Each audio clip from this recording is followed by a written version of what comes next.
ভোটের আগে কূটনৈতিক শিবির কথা মনে করিয়ে দিচ্ছে, গত এক বছরে সংযুক্ত আরব আমিরশাহির থেকে প্রত্যক্ষ বিদেশি বিনিয়োগ এক ধাক্কায় 103 কোটি থেকে 335 কোটি ডলারে পৌঁছেছে, অর্থাৎ বৃদ্ধি প্রায় 3 গুণ। দেশের লোকসভা নির্বাচনের প্রাক্কালে প্রধানমন্ত্রী নরেন্দ্র মোদীর আরব অভিযানকে যথেষ্ট তাৎপর্যপূর্ণ বলেই মনে করছে রাজনৈতিক শিবির। আসন্ন ভোটে বিপুল সংখ্যাগরিষ্ঠতা পাওয়ার প্রশ্নে আত্মবিশ্বাসী নরেন্দ্র মোদী সংযুক্ত আরব আমিরশাহির সঙ্গে সম্পর্ক আরো ঘনিষ্ঠতার বার্তা দিলেন। পশ্চিম এশিয়া তথা আন্তর্জাতিক সম্প্রদায়ের কাছে মোদী সরকারের বার্তা, নরেন্দ্র মোদী গদিতে ফিরে আসছেন এবং তাঁর বিদেশ নীতি প্রবাহমান থাকবে। বিনিয়োগের আরো বড় গন্তব্য হিসেবে তিনি ভারতকে সামনে রাখলেন কাতার এবং সংযুক্ত আরব আমিরশাহির। অন্যদিকে আরবের মরুতে হিন্দু মন্দির উদ্বোধনের বার্তা দিয়ে নরেন্দ্র মোদী অযোধ্যার হিন্দুত্ব প্লাবনকে দেশের বাইরে নিয়ে ফেললেন। সেই সঙ্গে সংযুক্ত আরব আমিরশাহির প্রেসিডেন্ট শেখ মোহাম্মদ বিন জায়েদ আল নাহানকে বারবার আমার ভাই হিসেবে সম্বোধন করলেন।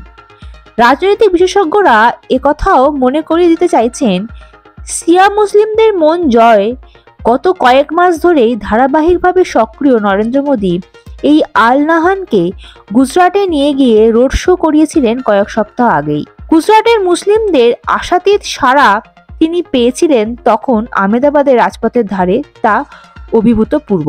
কূটনৈতিক শিবির কথা মনে করিয়ে দিচ্ছে, গত এক বছরে সংযুক্ত আরব আমিরশাহির থেকে প্রত্যক্ষ বিদেশি বিনিয়োগ এক ধাক্কায় 103 কোটি থেকে 335 কোটি ডলারে পৌঁছেছে, অর্থাৎ বৃদ্ধি পেয়েছে প্রায় 3 গুণ।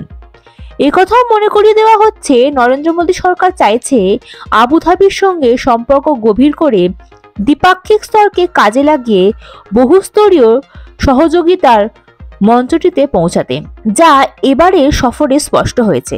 ভারত পশ্চিম এশিয়া পূর্ব ইউরোপের অর্থনৈতিক করিডোরকে বাস্তবায়িত করার জন্য প্রয়াস।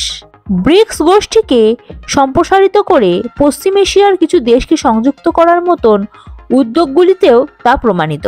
গত বছর G20 সভাপতিত্বে প্রথম থেকে শেষ পর্যন্ত সহায়তার হাত বাড়িয়ে রেখেছিলেন সংযুক্ত আরব আমিরশাহি, সে কথাও বারবার বলছে সাউথ ব্লক। 2022 সালে নয়াদিল্লি এবং আবুধাবির মধ্যে সেপা চুক্তি হয়, যা দুদেশের বাণিজ্যিক সম্পর্কের কেন্দ্রবিন্দু হয়ে উঠেছে। ভারত থেকে সে দেশে রফতানির 90% এই চুক্তির আওতায় পড়ে। তেল ব্যতীত যে দ্বিপাক্ষিক বাণিজ্য, তাকে 2030 সালের মধ্যে 100 কোটি ডলারে পৌঁছানোর লক্ষ্যে চলছে সেপা।